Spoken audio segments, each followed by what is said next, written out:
Muy buenos días, un día más que se va colando de contrabando, un lunes 11 de mayo de 2020, único e irrepetible. Disfrute que le quedan 12 horas a este magnífico día de este mes de mayo, el mes de la revolución, así que a disfrutarlo, que cada hora, cada minuto, cada segundo vale la pena vivirlo. Y entonces, aunque estemos en cuarentena, hay que saber cómo disfrutarlo. Y no se pierda de tomar el sol, ¿eh? El sol es imprescindible para mejorar la generación de vitamina D y que nuestro sistema inmunológico esté allí arriba. Así que nunca deje de aprovechar sus 15, 20, media hora al sol, que es el que en definitiva nos da la vida, el que nos provee de toda la energía que hay sobre este hermosísimo planeta Tierra, que no tenemos otro. Así que le vamos a dar los muy buenos días a todos los oyentes que han quedado en el aire de Radio La Luna AM 1140. Y también se lo vamos a dar a todos aquellos que nos están siguiendo por las aplicaciones de los celulares, de la misma manera que aquellos que lo hacen por internet. A lo largo y a lo ancho del país hay muchos que nos están escuchando, y también por fuera del país hay quienes nos siguen, porque nos conocen, porque hay gente que se ha ido y está en Europa, o está en Brasil, o está en Uruguay, o está en Chile, y como siempre damos informes de naturaleza diversa, tienen interés y mantienen en contacto con nosotros. Así que a todos ellos, muy buenos días. Empecé por los más alejados, ahora sigo por los más cercanos. Buenos días, Beto Perdomo, nuestro operador, el que hace posible que esto llegue magníficamente, aunque a mí me suena con alguna fritura, Beto. No sé qué pasa. No sé si está saliendo con esa fritura o solo en mis parlantes. Bueno, espero que a todos les esté llegando bien, así que alguno que me lo haga saber por un WhatsApp, sobre todo los amigos que nos están escuchando. Le vamos a dar también los muy buenos días a Daniel de Abrantes, con quien he estado hablando hasta hace unos minutos, siempre preocupado por el programa, y que ayer estaba entusiasmadísimo con este tema del funcionamiento de la escuela en la Antártida Argentina. Tenemos, no todos lo saben, tenemos una escuela en la Antártida Argentina, y esto es una noticia estupenda, que siempre hablamos con Juan Carlos Luján de la Fundación Marambio sobre todos los temas atinentes a la Antártida Argentina, territorio de nuestra soberanía, que lógicamente está en disputa, no con Chile, porque con Chile tendríamos que llegar a un acuerdo, lo mismo que con toda América Latina, y decir, bueno, esto es parte de nuestro continente, o, si ustedes quieren, de nuestra soberanía, porque en realidad Argentina es un país bicontinental, una parte lo tiene sobre el continente americano y otro sobre el continente antártico, pero allí aparecen los piratas, que aparece también una nota en Clarín de hoy, creo, sobre las pretensiones de los piratas. Bueno, acá me llegan muchos, mira, de Capital llega bien, me dice. También de Capital me dice: Mario se escucha con fritura, Aide, a la que le mando un beso. Paco, los amigos, Paco me dice que allí por la zona de San Juan y Boedo se escucha bien. Nuestro amigo, a quien le doy los buenos días, Daniel Pérez, bueno, también, por la zona también de Boedo se escucha bien, y Rodolfo Caballero me dice que se escucha bien, Rodolfo, del que voy a estar hablando en apenas unos segundos. Cierro entonces diciendo que le damos los muy buenos días, además de Beto Perdomo, Daniel de Abrantes y Daniel Pérez. Estoy solo con Beto porque Daniel de Abrantes y Pérez no pueden estar por este problema de la cuarentena, y entonces hago el programa aquí, en cierta soledad, pero muy bien, porque ellos siempre están vinculados al programa y lo siguen atentamente. Le vamos a dar los muy buenos días a Radio Fénix de Corrientes, la 92.1 MHz, y a su directora, la doctora Mónica Colunga, compañera, amiga, una mujer extraordinaria, una luchadora, un ejemplo. Así que Mónica Colunga, muy buenos días. Y también le vamos a dar los muy buenos días a Radio La Paquita, FM 88.9, Uspallata, Mendoza, y a nuestros amigos Gustavo Figini, Elvio Yadanza y Alberto Muñoz. Y a todos quienes quieran recuperar los casi 500 reportajes que ya hemos hecho, pueden lógicamente pueden ir tienen que prender la computadora, lógicamente, o también lo pueden hacer a través del celular.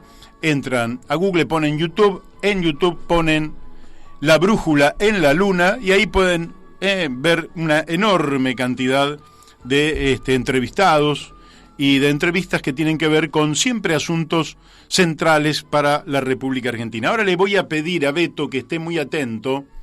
Beto, estate atento porque lógicamente es imposible que pase por alto que hoy, así que anda preparándolo, Beto, hoy es el día del himno nacional argentino, que se conmemora todos los 11 de mayo, porque un día como hoy, 11 de mayo, pero nada menos que de hace más de 200 años, hace exactamente 207 años, en 1813, la Asamblea del año 13 sancionó como himno nacional argentino a la marcha patriótica, que nos emociona cada vez que la escuchamos y la cantamos con patriotismo, con letra que compuso Vicente López y Planes y música que fue creada por Blas Parera. ¿La tenemos a mano?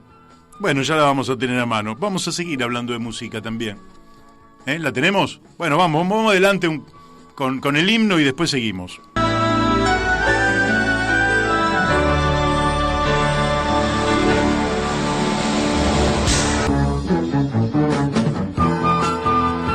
Bueno, se nos llena el pecho de emoción, ¿Quién pudiera cantar como Jairo, ¿no? El himno realmente extraordinario. Bueno, y hablando de canto, y hablando de Jairo, si usted quiere cantar cada día mejor, hay en Aedo un amigo, pero que no por amigo, lo voy a recomendar, que es Rodolfo Fito Caballero. Clases de canto para profesionales y aficionados desde 1989, educando voces de todos los estilos. Estuvieron bajo su formación actuales cantantes, escuchen muy bien, actuales cantantes del Teatro Colón de Buenos Aires, también del Teatro Argentino de La Plata, Buenos Aires Lírica y Juventus Lírica. También estuvieron con él figuras del tango, del folclore, del rock y de la comedia musical.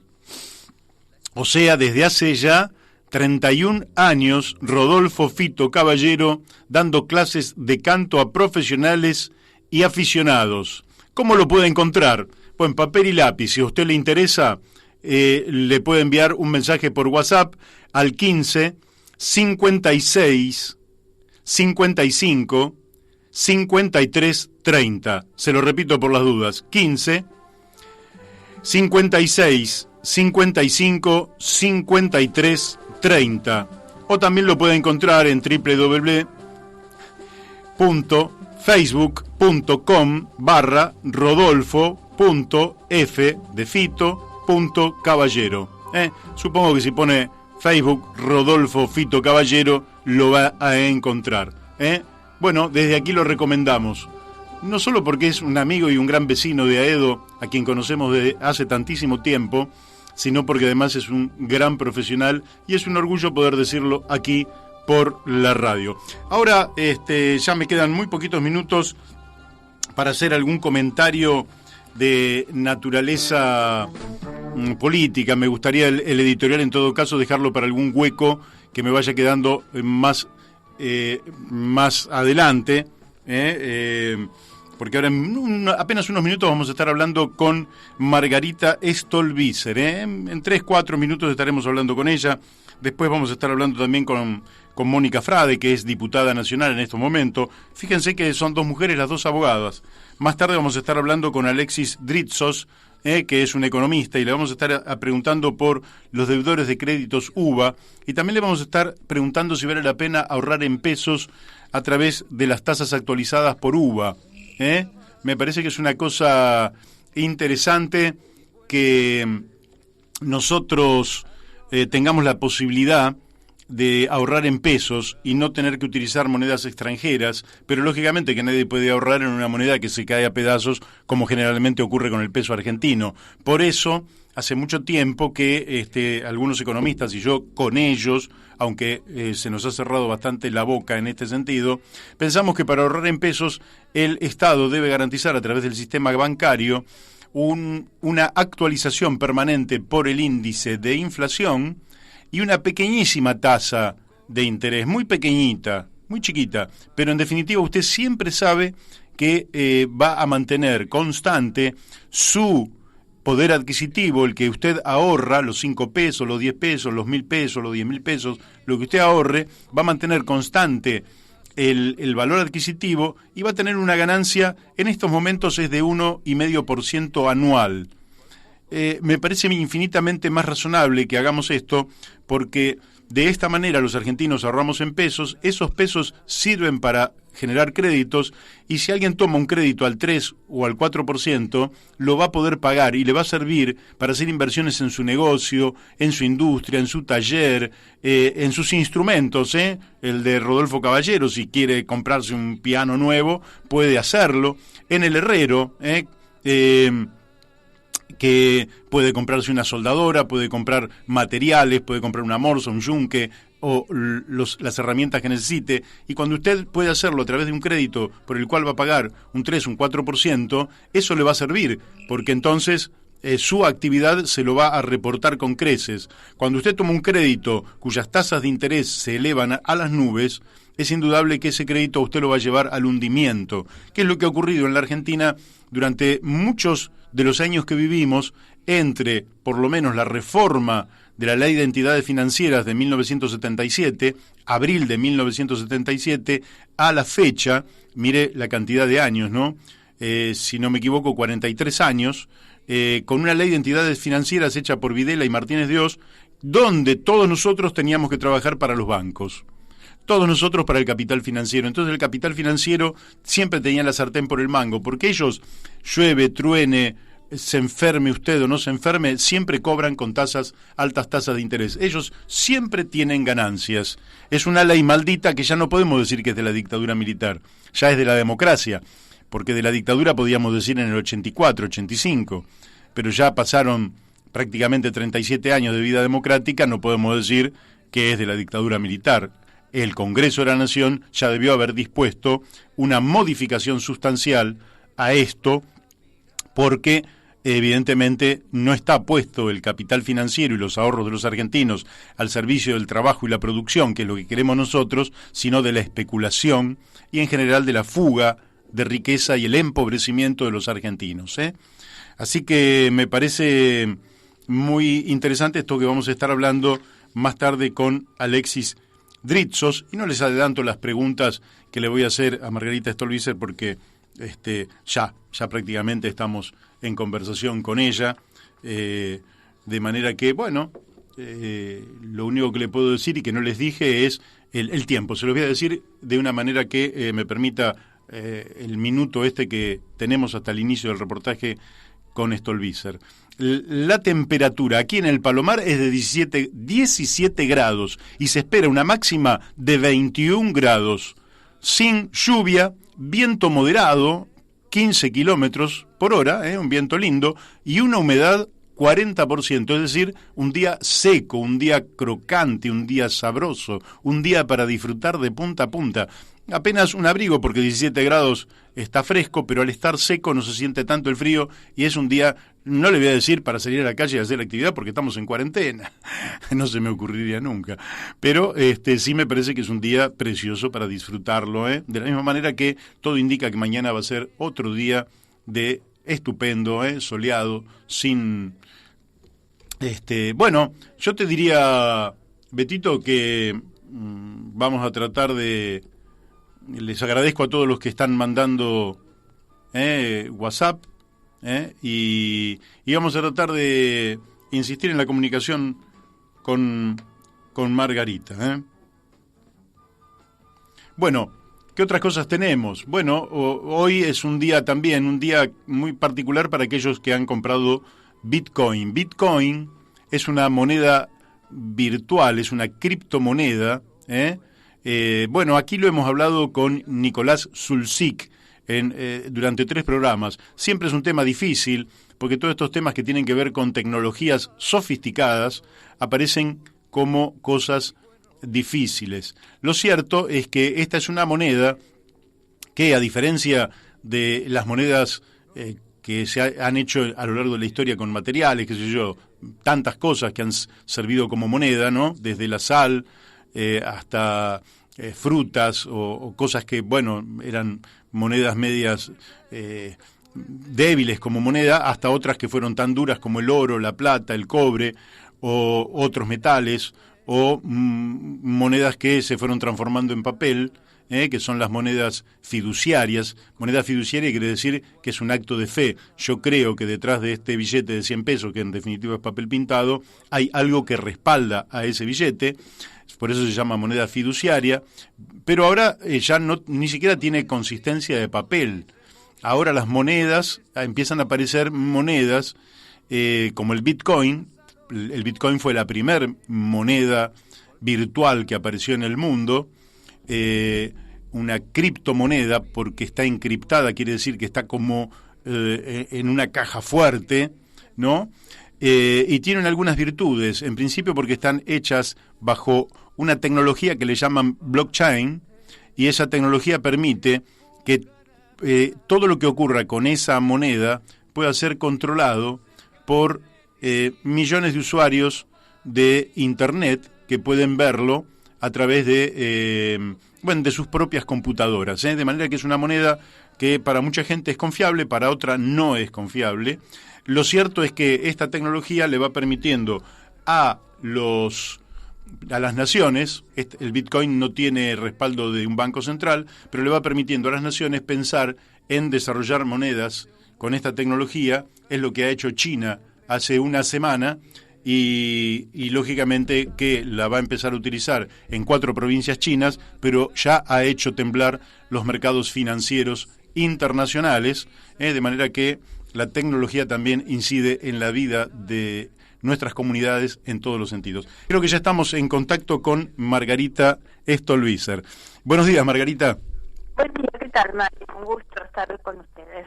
Bueno, igualmente para mí es un gusto poder charlar contigo después de tanto tiempo y de estas largas cuarentenas en las cuales ya no son 14 días, ni siquiera 40, ¿no? Ya vamos casi para 2 meses. Así que lo primero que te quiero preguntar, ¿cómo estás pasando esta cuarentena? ¿Con tu familia, en casa? Esta cuarentena que es el aislamiento preventivo y obligatorio, ¿no?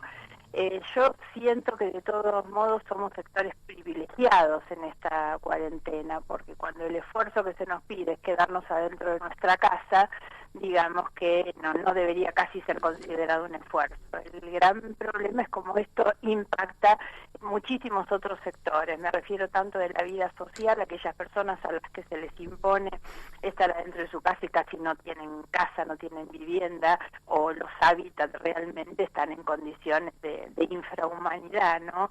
Uh-huh. Y desde la perspectiva económica me preocupa muchísimo aquellas personas que dependen para su sustento diario, para la diaria, digamos, de salir a hacer un trabajo personal.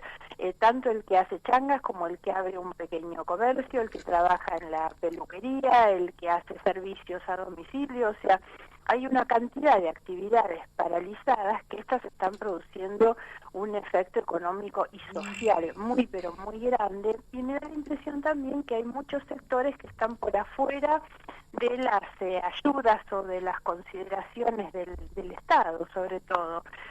¿Por qué? Porque hay sectores muy vulnerables que han recibido y siguen recibiendo ayuda social, hay sectores empresarios que también lo tienen, pero todos estos cuentapropistas, me refiero a sectores medios bajos, gente que no ha recibido nunca asistencia del Estado, por lo tanto ni siquiera está en los estados del Estado, la verdad es que esa es gente que ha quedado muy, muy desprotegida, ¿no? Por lo tanto, yo siento que somos sectores privilegiados en medio de una pandemia con un impacto brutal en otros sectores.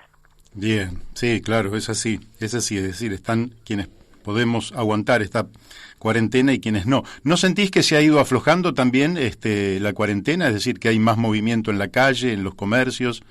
Sí, por supuesto. En esto yo creo que es importante primero rescatar que las decisiones iniciales del gobierno fueron correctas. Sirvió incluso al presidente para fortalecer su propia imagen y su propio liderazgo, ¿no? Yo creo que hasta sentimos la tranquilidad de tener una conducción y un liderazgo que advertía sobre los riesgos en materia sanitaria y nos estaba poniendo a todos al cuidado.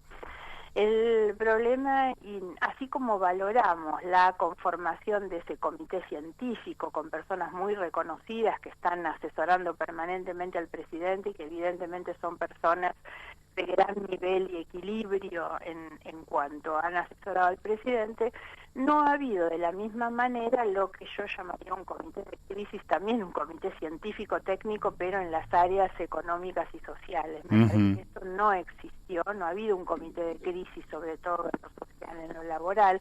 A veces cuando preguntamos esto dicen, no, pero se reúnen el ministro de Trabajo con el ministro de Producción.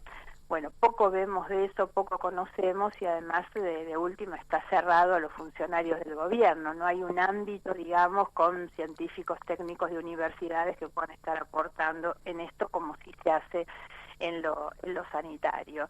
Y esto es lo que ha hecho que la cosa se vaya un poco como flexibilizando casi sola y naturalmente. Hoy leí una nota en un diario en la mañana que la pregunta era justamente cuándo y cómo se termina la pandemia, si se termina por decisión sanitaria o porque pasa el virus o porque aparece la vacuna o por una decisión social de las sociedades que terminan asumiendo los riesgos de la enfermedad o asumen incluso convivir con las enfermedades, pero deciden salir a trabajar y abrir comercios y seguir viviendo desde lo económico, ¿no? Me parece que esto es así.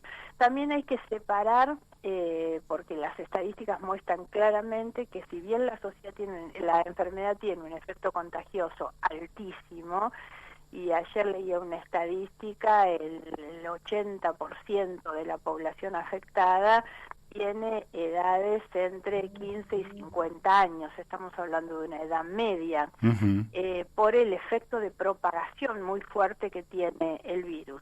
Sin embargo, esa gente que termina sobrellevando la enfermedad y se cura, por eso hay muchos curados, digamos, sanados de la enfermedad, pero la enfermedad tiene un impacto letal en el 86% en los adultos mayores.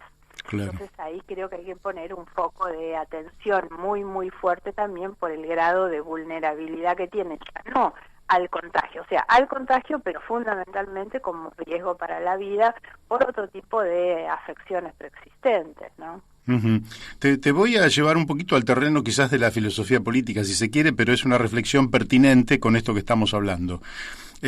Cuando sobreviene la pandemia y la propia Organización Mundial de la Salud la declara pandemia el día, si mal no recuerdo, 11 de marzo de este año, los pueblos se encontraron con que las instituciones internacionales cumplían un papel muy pobre, casi nulo se podría decir, tanto las Naciones Unidas, la propia Organización Mundial de la Salud, que estuvo cuestionada desde hace mucho tiempo, las organizaciones regionales como la Comunidad Económica Europea o el Mercosur, y los pueblos en general se encontraron con que la única herramienta que tenían para defender su salud, su vida, eran los estados nacionales. Después de tantas décadas de despotricar contra el Estado, y hoy lo que tenemos es el Estado. ¿Qué reflexión podés hacernos respecto a este tema concreto? Exacto, mi reflexión acompaña a esto que vos estás diciendo. Yo creo que tal vez la gran conclusión que tenemos de toda esta situación es la importancia del Estado,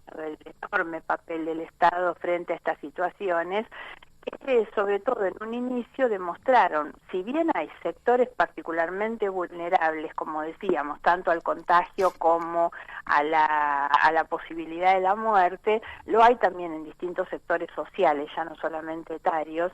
Ahora, quien hoy tiene en sus manos la herramienta para igualar en protección a todos los sectores es el Estado, y el Estado ha funcionado. Ahora, naturalmente que venimos con un estado deficitario, un sistema sanitario deficitario de muchísimo tiempo, ¿no? Y eso también quedó a la vista, no solo en la Argentina, en el mundo también, ¿no?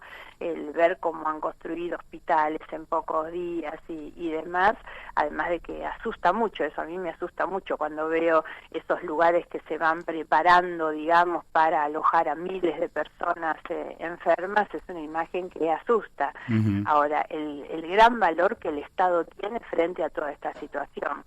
Ahora, ahí quiero hacer dos reflexiones, así como me parece muy, pero muy importante, tal cual vos lo decís, porque acá hay una crisis mundial, por supuesto, que es la crisis de la democracia, del capitalismo, de las instituciones, que esto es prepandemia, ¿no? La pandemia tal vez profundizó esos cuestionamientos sociales hacia la democracia, la política y el capitalismo. Ahora, lo que creo también, y esto particularmente ya mirando un poco más a la Argentina, es que tampoco esto justifica cualquier cosa, y para ser más clara, lo digo con todas las letras, no justifica la falta de transparencia en la compra de alimentos en situación de emergencia. Sí, para claro. mí eso es de una gravedad enorme, enorme, que haya algunos que ganen plata, mucha plata, porque las coimas en la compra de alimentos superan los 500 millones de pesos. Esto es de una inmoralidad, de una criminalidad enorme. No hay emergencia que pueda justificar el desvío de los procedimientos naturales, el respeto por las normas, la transparencia en la gestión de los recursos públicos. Y la otra cuestión tiene que ver con lo institucional. No hay pandemia que justifique que dos poderes del Estado estén paralizados, porque el Estado son los tres poderes y deberían estar trabajando de manera concomitante, unidos, de la misma manera que lo están haciendo las estructuras del Estado a niveles provinciales, nacional, municipal, que uno ve mucha más cohesión en ese sentido. No se ve la cohesión de los tres poderes del Estado, ¿no? Y me parece que estas son cuestiones institucionales que también hay que tener en cuenta. Todo esto tiene que ver con el Estado. Hay que revalorizar el papel del Estado, pero tenemos mucho que mejorar en materia de gestión del Estado.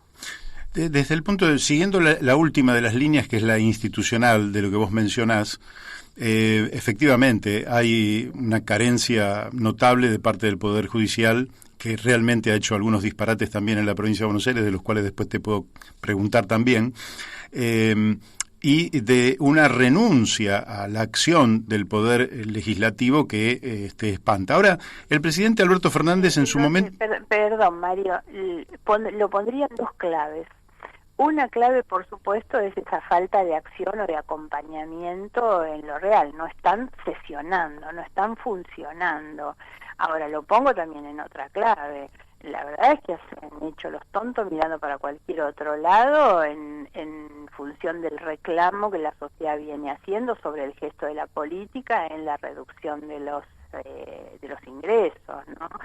Piden esfuerzos en todos lados, se han hecho en muchas provincias los funcionarios redujeron 20, 30, 40, 50% sus ingresos, se ha hecho en el Poder Judicial también, y el Poder Legislativo, nada. Yo conozco bastante de adentro esta situación y sé que cuando dicen, bueno, lo voy a dar por mi lado, solo, individualmente, a alguien, eso no termina siendo de la mejor manera, ¿no? Y además esto tendría que tener una directiva totalmente diferente, y no conocemos que esto se haya hecho. Por lo tanto, me parece que hay una ausencia hoy grande ahí en el Poder Legislativo que también apunta por este lado. Sí, muy buena esta aclaración. Yo te iba a preguntar por una afirmación que había hecho Alberto Fernández, que iba a gobernar no solo con los otros dos poderes, sino con los 24 gobernadores. Al principio dio la impresión de que asumía la pandemia con un cierto consenso, y después quedó reducido eso a acordar con Horacio Rodríguez Larreta por la Ciudad de Buenos Aires y Axel Kicillof por la provincia. ¿No sentís que se ha concentrado en exceso el poder? A ver, separaría las dos cosas. Si tu pregunta sola es si creo que se concentró el poder, sí, creo que se concentró el poder. Ahora, creo bastante justificado por lo menos la conferencia de esta semana, digamos, cuando él se presenta con la red Kicillof a anunciar, me parece absolutamente justificada la decisión de hacerlo de esa manera y acordarlo así, porque los números hablan muy claramente de dónde está concentrada hoy la crisis, digamos, de la pandemia geográficamente. Me da la impresión que el tema no ha sido mal manejado porque han habido de manera permanente los contactos con todos los gobernadores. Lo que ocurre es que hay provincias donde no hay ni un solo caso, hay otros donde hay pocos, hay otros donde se está manejando muy bien, ¿no? Y veíamos Rosario, por ejemplo, lleva creo que 2 semanas sin un solo caso. Sí. Me parece que no está mal, digamos, no me sumo a la crítica en este sentido. Sí, lo de la concentración, porque lo vemos en algunas otras cosas, digamos, un presidente que está agarrado hoy a esta situación porque esto le ha permitido fortalecer su imagen, de la misma manera que me parece que hay otras cosas que en el medio lo debilitan también. Esto que decía hace un momento, el tema de los sobreprecios y otras cuestiones, lo debilita. No está mal que el presidente concentre atribuciones en el medio de una situación de emergencia, digamos, no está mal eso. A veces el problema es lo que decía antes, que es la desaparición, la deserción de los otros poderes del Estado. Pero no tengo una visión muy crítica respecto de la relación con los gobernadores. Me parece que eso no está mal. Y te pregunto también cómo estás viendo la relación con su vicepresidenta Cristina Fernández. A ver, yo la relación la veo en lo público, en lo exterior, digamos, bien, porque más allá de todos los cuestionamientos que yo pueda tener sobre ella y la forma en que creo que ejerce el poder, incluso ocupando determinados lugares estratégicos, la noto prudente y respetuosa en este sentido.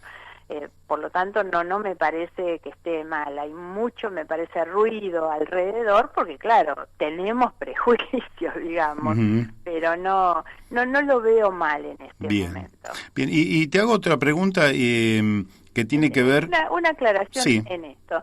Sobre todo porque yo creo que lo que hay entre ellos es un entendimiento previo. Nunca hubiera elegido Cristina Alberto, ni Alberto hubiera aceptado el ofrecimiento de Cristina, que es quien decide que él sea el presidente de la Argentina hoy, si no hubiera sido en el marco de un acuerdo muy profundo, muy amplio que ellos tienen que tener sobre cómo van a ejercer el poder, ¿no? Ella es una figura naturalmente mucho más fuerte que la de todos los vicepresidentes que hemos conocido, pero por eso me parece que hay una situación totalmente acordada entre ellos. Claro. Y en esa dirección, ¿vos crees que Alberto sacrifica o no cuotas éticas en el manejo del Estado en función justamente de garantizar en ese pacto que no avancen algunos procesos investigativos que efectivamente estaba llevando adelante la justicia?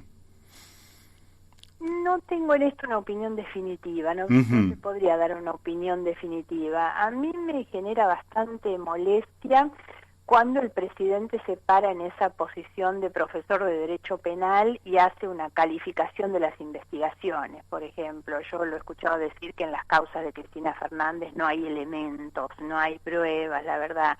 Todo eso es una gran mentira y es muy malo cuando esa opinión no es de un lego, no es de cualquiera, es de alguien que nos está diciendo que da clase de Derecho Penal en la facultad y es nada menos que el presidente, por lo que implica también, digamos, algo que podría ser calificado como un intento de injerencia frente a las decisiones del Poder Judicial. Entonces me preocupa bastante cuando él se para en esta posición, digamos, a hacer como un juicio él sobre la situación desde el lugar que lo hace, ¿no?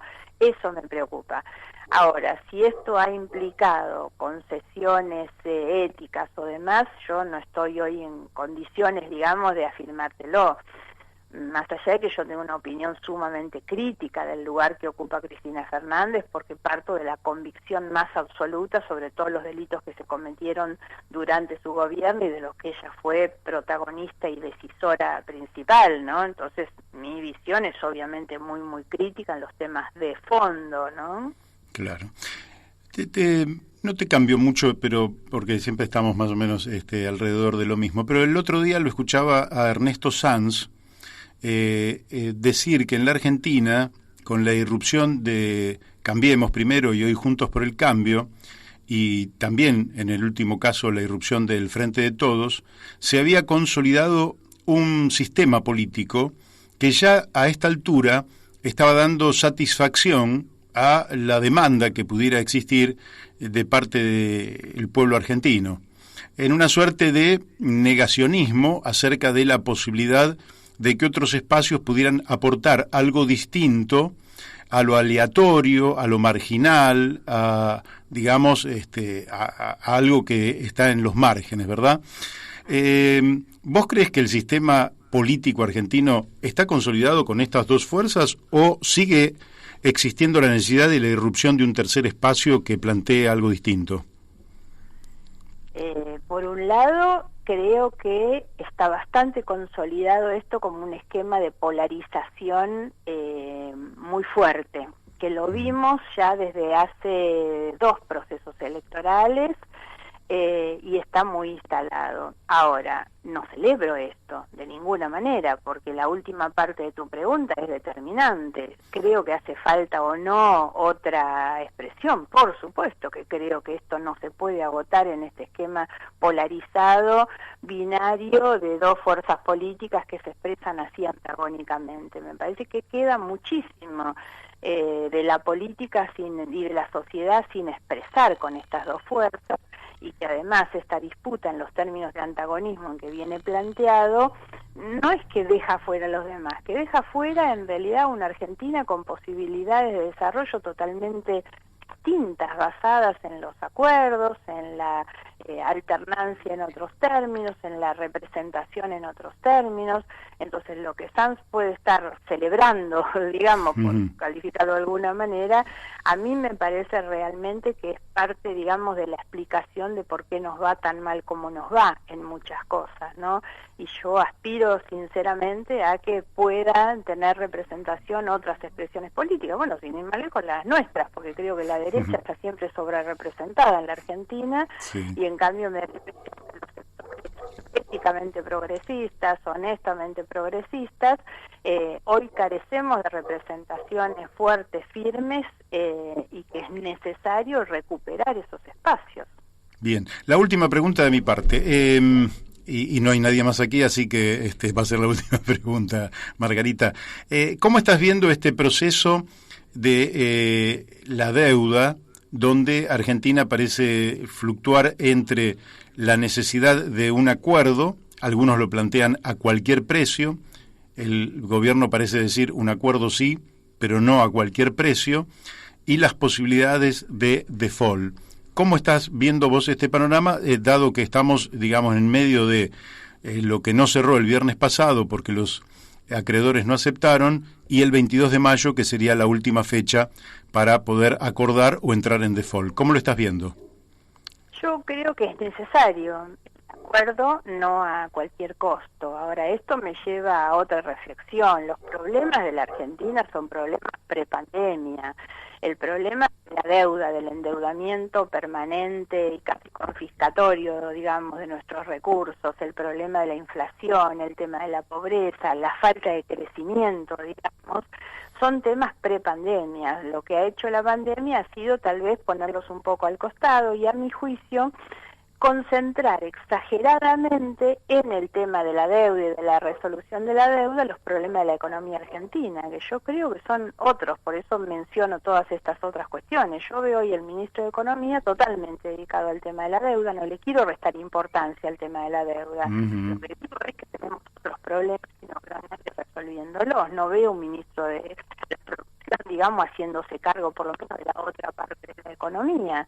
No lo estoy viendo. Entonces me parece que atrás del tema de la deuda digamos, un déficit muy muy fuerte del gobierno, que es que había llegado a marzo sin resolver todos esos problemas, y esto es porque, diría, perdieron exageradamente el tiempo, porque sabían que iban a asumir en diciembre del mes de agosto, y sin embargo no prepararon un plan de gobierno. El gobierno no tiene plan económico, no tiene plan de reactivación, no lo tenía antes de la pandemia. Hoy desde luego que la situación se agravó. Las condiciones de arreglo en el marco internacional son favorables, porque esta situación plantea hoy mucha más flexibilidad por parte de los acreedores. Así que entiendo que la situación está, pero insisto con que me parece que hay atrás del tema de la deuda, y que deberíamos todos mirarlo de esa manera, por lo menos una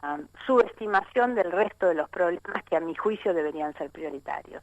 Bueno, Margarita, te agradezco muchísimo esta participación. Gracias, Mario, por el llamado. Siempre es un gusto charlar con vos. Te mando un abrazo grande para vos y para tu equipo. Bueno, igualmente para vos y tu familia. Muchas gracias. Hasta pronto. Hasta pronto.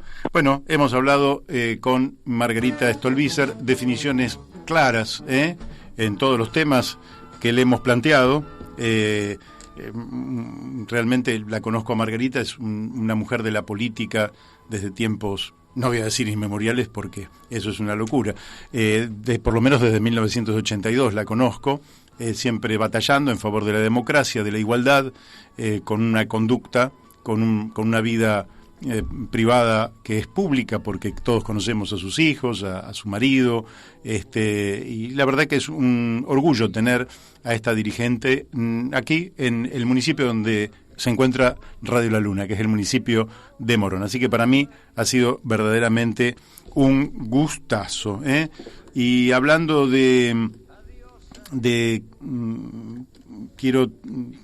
ella pertenece al GEN, y nuestro amigo Jorge Costas y Hernán Mayor, que son, además de dirigentes, de personas que están vinculadas a la política, están vinculadas a el comercio de Aedo, de Morón, de la zona, han planteado le han planteado al municipio algo que me parece que es sumamente útil y que debieran hacer todas las instituciones comerciales, industriales, que tengan actividades, a las autoridades de los municipios, que es la autoridad de aplicación más cercana,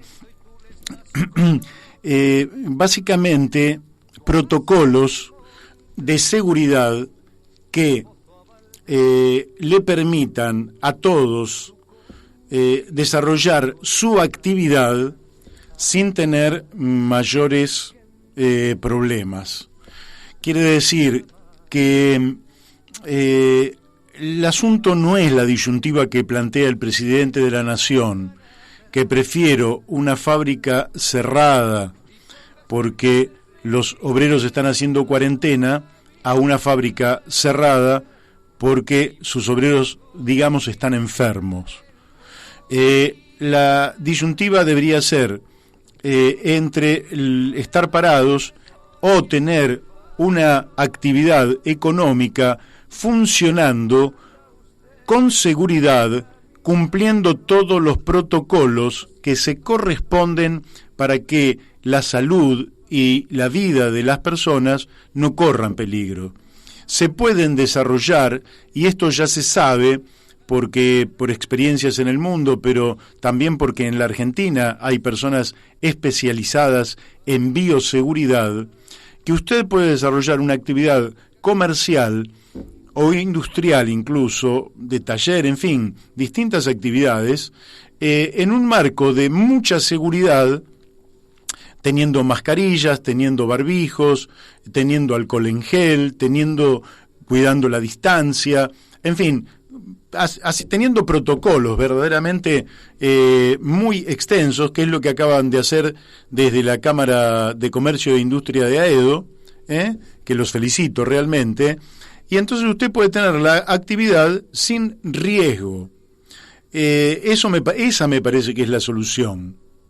Esa me parece que es la solución. Lo que hay que encontrar es todas las medidas que nos permitan ir avanzando hacia la actividad productiva, retomando la actividad productiva, minimizando los riesgos. Esta me parece que es la opción que el presidente ya debe observar de cara al 24 de mayo. Ustedes saben que el viernes pasado se extendió la cuarentena que iba a finalizar este domingo, ayer, 10 de mayo, por 2 semanas más, hasta el 24 de mayo. Como siempre hemos dicho en este programa, nosotros tendemos a respetar absolutamente las decisiones que se toman desde el Poder Ejecutivo Nacional, con el consenso de gobernadores, del poder político y con el asesoramiento de un comité de expertos que son los que analizan la situación. Eso, como hemos dicho desde el primer día, lo vamos a respetar y vamos a inducir a que todo el mundo lo respete. Al tiempo que nos reservamos la libertad de opinar y decir que no se puede tener un país eternamente en cuarentena. Ni el teletrabajo va a resolver todos los problemas, ni siquiera el mantenimiento de las actividades esenciales va a alcanzar para una Argentina que, como bien nos decía Margarita Stolbizer hace unos minutos, trae problemas no del gobierno anterior, trae problemas desde hace muchos años, que se agravan por la cuarentena. Entonces, esos problemas económicos sociales de millones de compatriotas que trabajan en negro, que pierden su trabajo, de cuentapropistas, de changaristas, de gente que tiene problemas habitacionales, de cartoneros, de gente que trabaja en los márgenes de la economía, que la economía argentina no genera puestos de calidad bien remunerados, puestos de trabajo a partir de los cuales también el trabajo exija día a día mayor capacitación para elevar la calidad de la productividad de dicho trabajo. No. Nosotros estamos en una etapa de, por lo menos los últimos 10 años han sido decadentes para la economía argentina. Y en ese marco de decadencia irrumpe la pandemia, se decreta acertadamente la cuarentena, pero ya es tiempo de que la cuarentena no empiece a producir daños por lo menos tan graves como los de la pandemia, para lo cual, desde mi modesto punto de vista, observar esto que está haciendo la Cámara de Comercio e Industria de Aedo, que es la posibilidad de tener protocolos para la actividad económica que le den seguridad a la totalidad de los actores que van a participar, sean productores, sean comerciantes, sean agentes servidores de servicios, sean consumidores, a todos los actores que le den una seguridad máxima. Me parece que esto es clave, ¿sí? Para salir, porque miren, para salir con absoluta seguridad deberíamos, y nunca hay absoluta seguridad, deberíamos esperar la vacuna. Para tener una vacuna, en el mejor de los casos será, a mediados del año que viene. Pensar que esto se puede prorrogar un año sería realmente una locura, porque no nos da el cuero. Ni siquiera la gente que tiene un ahorro y lo ha ido gastando a cuentagotas va a poder aguantar hasta el final. De manera que me parece que la tendencia tiene que ser esa, pero fundamentalmente pensar que la vida ha cambiado, por lo menos en el año siguiente que tenemos por delante, y que en ese cambio lo que prevalece es la bioseguridad, es decir, que todos empecemos no solo a protegernos, porque todos naturalmente tendemos a protegernos, salvo alguien que tiene un problema psíquico, psiquiátrico o de depresión que lo lleve al suicidio. El 99,99% defendemos nuestra vida y nos cuidamos, pero a veces no sabemos cómo hacerlo. Entonces lo que el Estado nos tiene que proveer es de toda la información para que todos actuemos utilizando protocolos que nosotros como pueblo los adoptamos con cierta facilidad. Piensen ustedes que cuando se empezó el tema de lavarse las manos, todo el mundo se lavaba las manos muchas veces al día. Cuando se planteó toser con el brazo en el codo, por como algunos le dicen, pero en realidad es en el pliegue del brazo, la gente empezó a aplicar esto. Cuando se planteó el tema del barbijo, la gente empezó a utilizar masivamente el barbijo. Cuando se planteó el distanciamiento físico, esto se observó en la cola de todos los comercios, de los bancos. Quiere decir que lo que nosotros tenemos que hacer es tener a la actividad económico-productiva con el mundo científico, con el poder político, trabajando en estos protocolos para poder volver a los talleres, a las industrias, a los comercios, a los estudios, a los bancos, a todo lo que hace a la vida cotidiana económica de un país, volver con niveles aceptables de seguridad, de manera que, si bien no vamos a terminar con la pandemia en ningún caso, porque mire que si hace 2 o 3 meses atrás 45 millones de argentinos éramos factibles de ser contagiados por este COVID-19, por este virus, Hoy seguimos siendo 45 millones, porque la cantidad de personas que se han contagiado y que se han curado todavía es muy pequeña, ¿verdad? Todavía es muy pequeña, entonces todavía este virus tiene una clientela de 45 millones de argentinos. Quiere decir que vamos a convivir con él durante mucho tiempo, y como tiene esta capacidad de contagiar tan virulenta, lógicamente el riesgo lo vamos a tener durante mucho tiempo, a menos que amaine por fuerza de la naturaleza y que el propio virus, eso lo ignoramos, que el propio virus vaya perdiendo fuerza y vaya impactando menos en las vías respiratorias de las personas.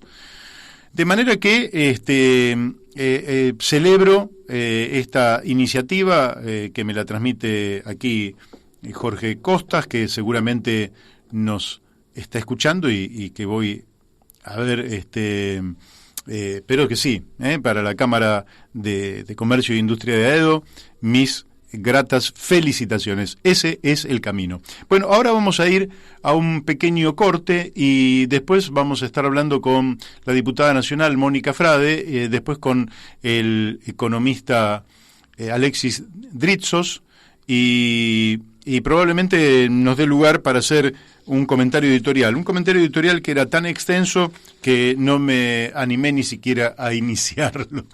Pero bueno, vamos a la tanda de la radio. Bueno, seguimos aquí en La Brújula por Radio La Luna. Llamó Oscar de Ramos Mejía y dice: ¿por qué no hacen otras preguntas? Siempre buscando el pelo al huevo. Bueno, Oscar, son las preguntas y lógicamente las respuestas. No, acá en este programa no buscamos el pelo al huevo, pero sí nos parece que no vamos a preguntar sobre cosas que pueden ser obviedades o propaganda que hace el gobierno con todo derecho. Aquí nosotros tratamos de tener todas las voces y tratamos de hacer las preguntas pertinentes conforme creemos que sean las de interés. Después, lógicamente, cada uno de los reporteados dice lo que quiere y la pregunta es solamente induce a un tema. Sobre el tema, el invitado dice lo que quiere, pero ni creo que Margarita haya planteado buscar el pelo al huevo, ni yo mucho menos buscar el pelo en el huevo. Este programa en general es todo lo contrario. En términos generales buscamos los grandes temas nacionales, por eso el tema de la Antártida está presente, el tema de las Malvinas está presente, el del mar argentino está presente, el de la cordillera y nuestras riquezas minerales está presente, el de la explotación agropecuaria a través de un modelo de agrotóxicos está presente, las grandes finanzas que se siguen rigiendo por la ley de entidades financieras está presente, el comercio exterior en manos mayoritariamente de potencias extranjeras está presente. Entonces, están los grandes temas y a veces puede ser que usted tenga razón y en algún descuido nos vayamos por algún tema un poco menor. Así que le mando un abrazo y le agradezco que esté escuchando. También llegan muchos mensajes de felicitación a Margarita Stolbizer. Incluso, entre otros, voy a señalar uno porque llega desde Paraná, Entre Ríos, Patricia Salas, que nos dice muy, muy bueno lo de Margarita Stolbizer. Bueno, y estamos en contacto con el doctor Jorge Portero. Jorge, ¿estás allí? Sí, ¿cómo estás?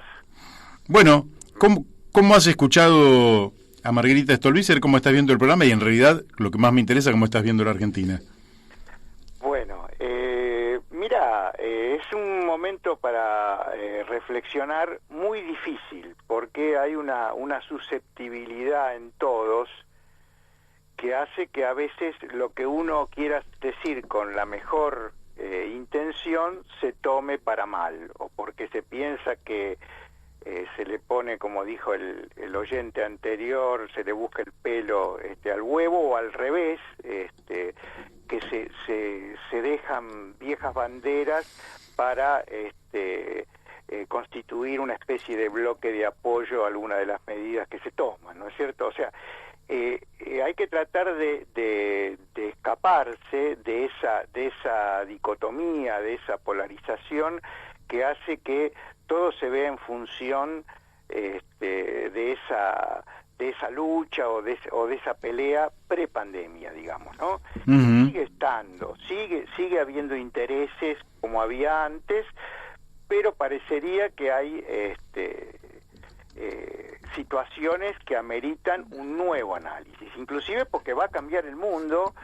No sé si va a cambiar como nosotros quisiéramos cada uno que cambiara, porque eso también es uno de los defectos, ¿no? Que cada uno dice, yo pensaba que lo ideal era la reforma agraria, entonces dice, ahora después de la pandemia hay que hacer la reforma agraria inmediata y profunda.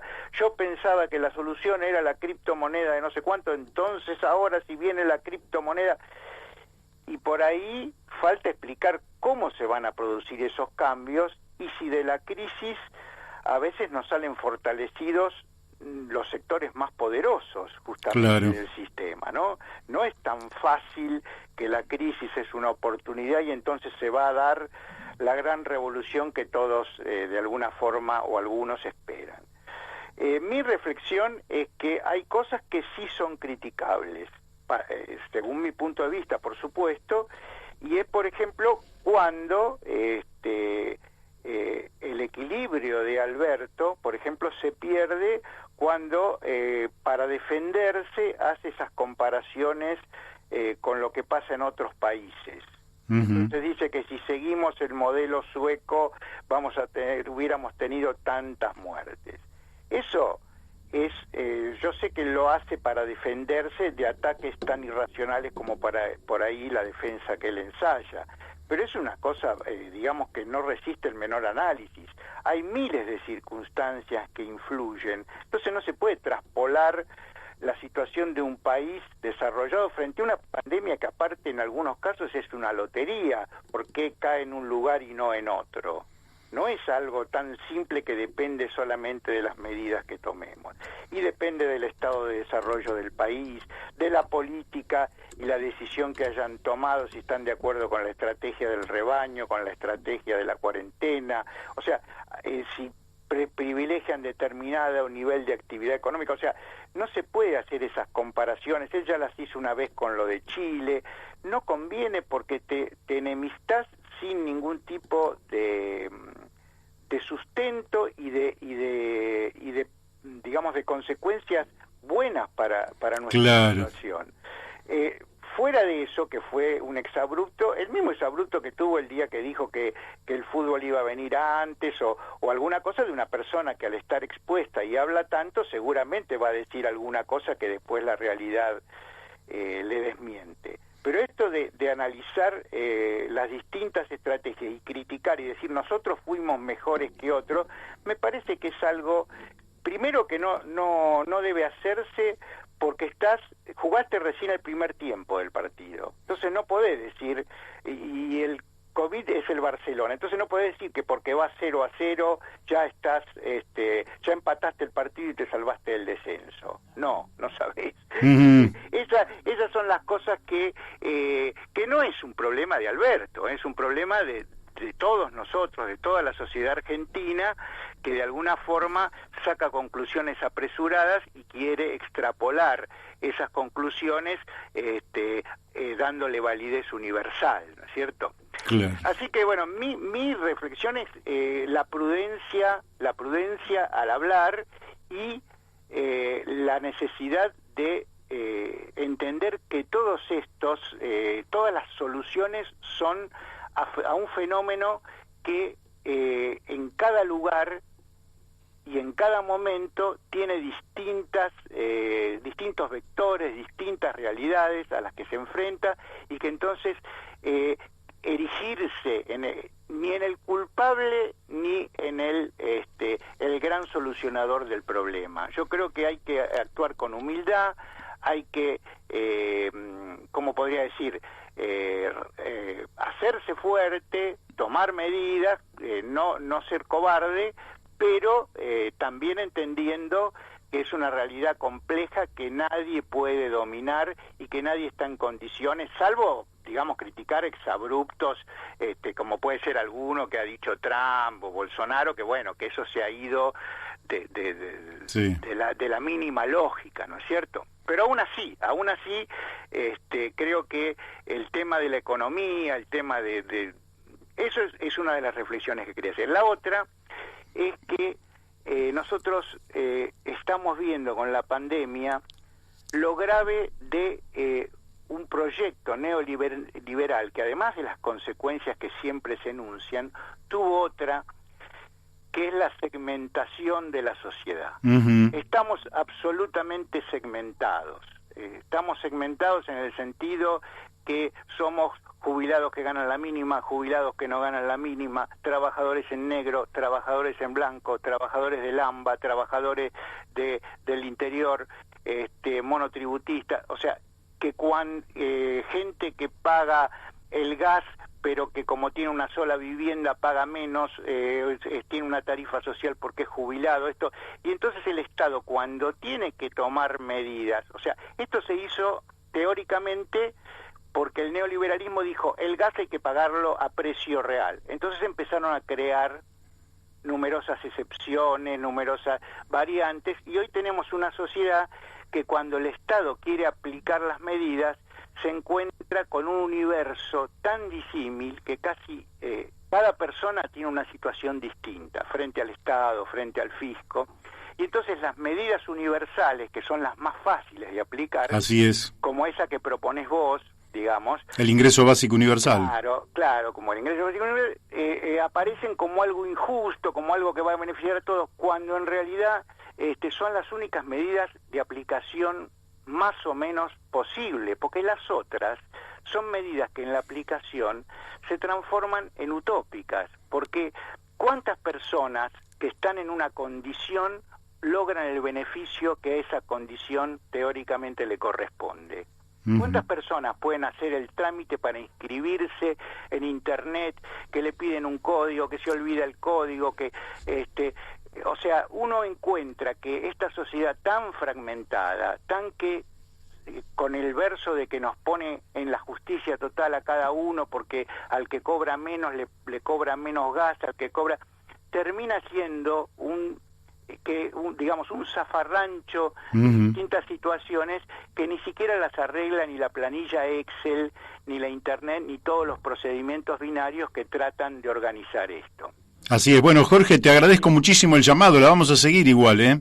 Bueno, es para plantear un poco algo diferente. Me alegro mucho que hayas podido hablar con Margarita, que sigue siendo una de las de los puntales. Esto no quiere decir que uno esté de acuerdo en todo lo que dijo, pero que sigue siendo unos puntales de esta nueva alternativa ética que sigue pendiente en la Argentina, nacional y popular.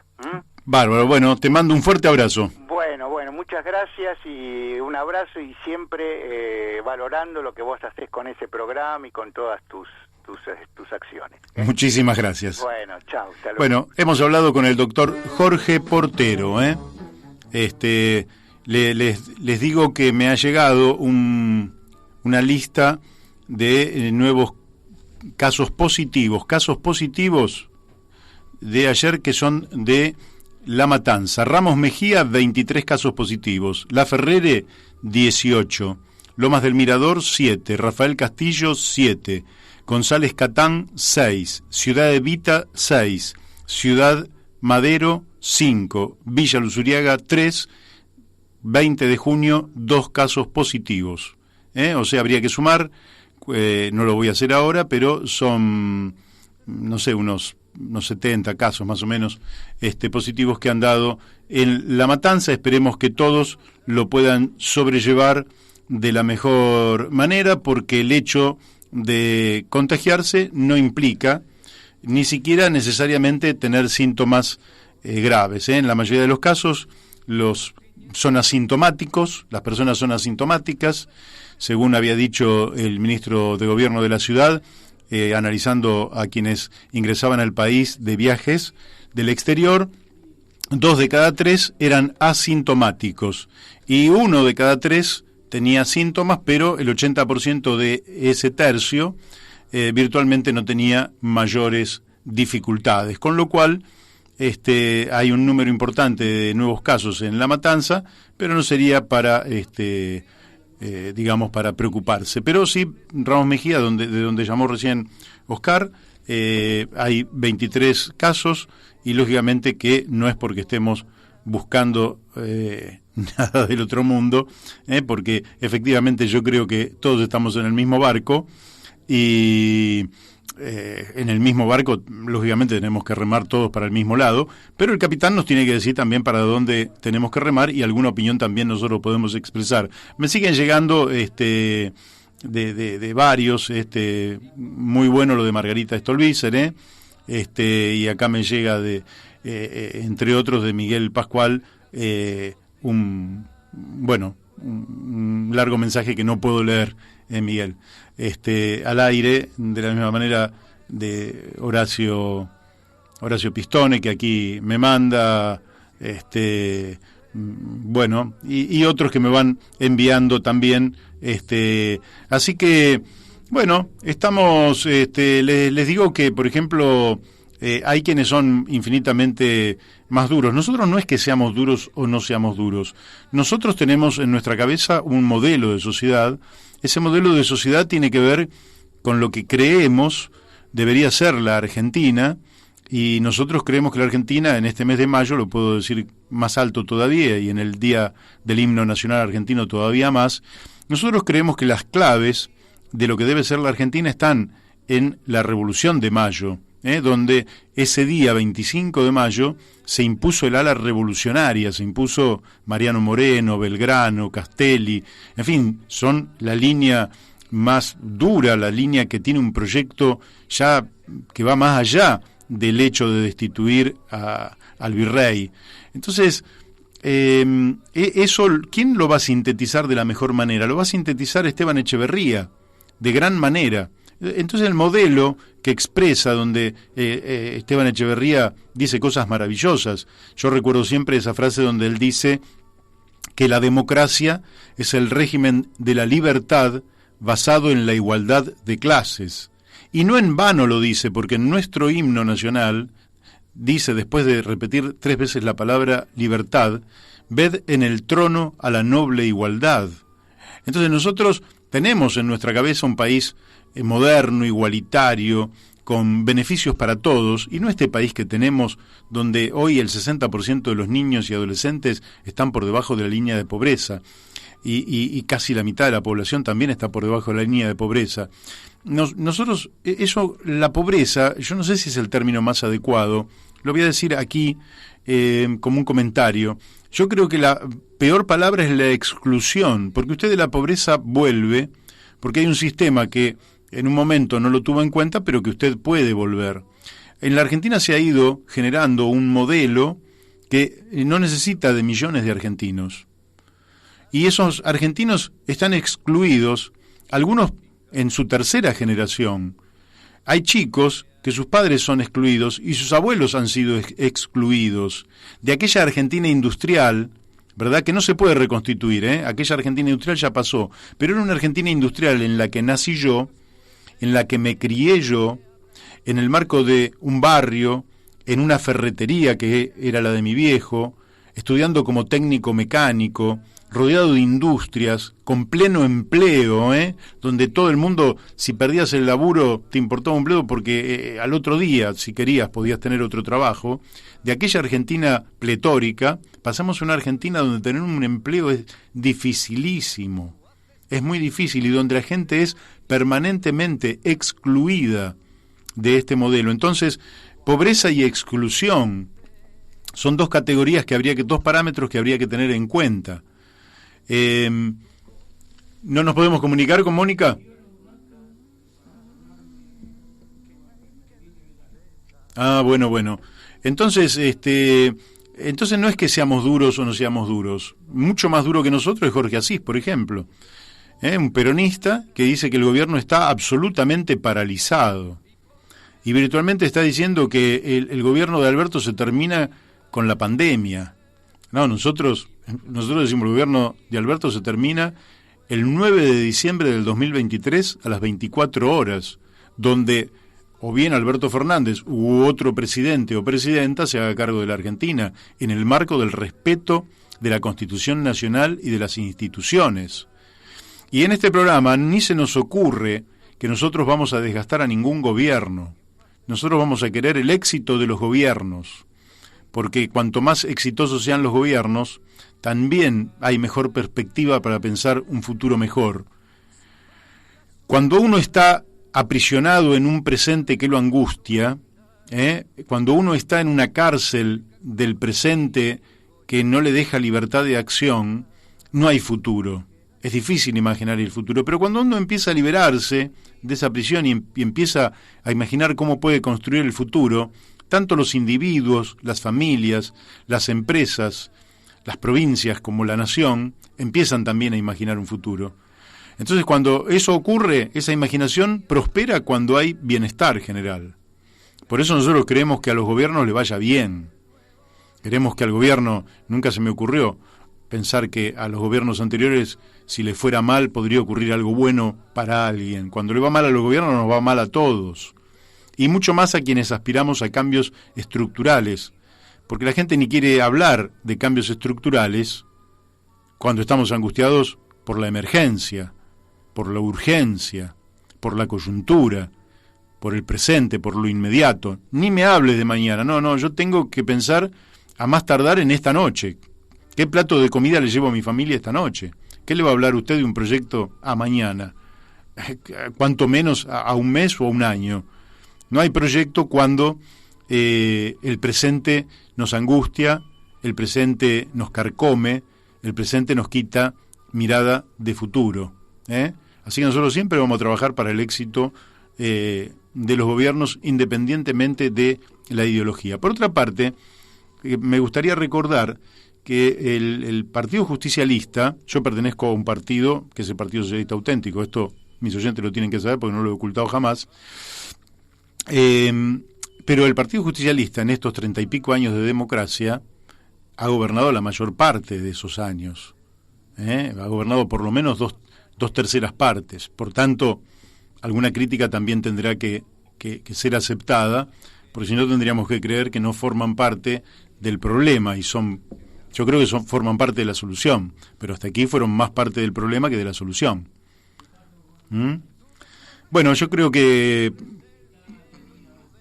bueno, lo tenemos a Daniel de Abrantes.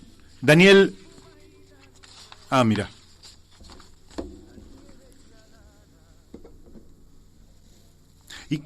Bueno, Daniel, ¿cómo te va?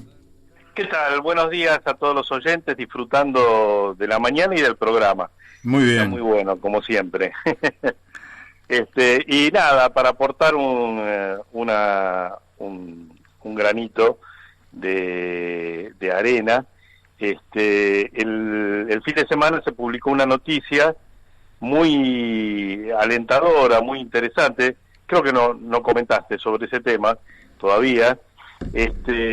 Algo dije, sí, al principio, pero justamente bueno, me interesa que vos lo digas.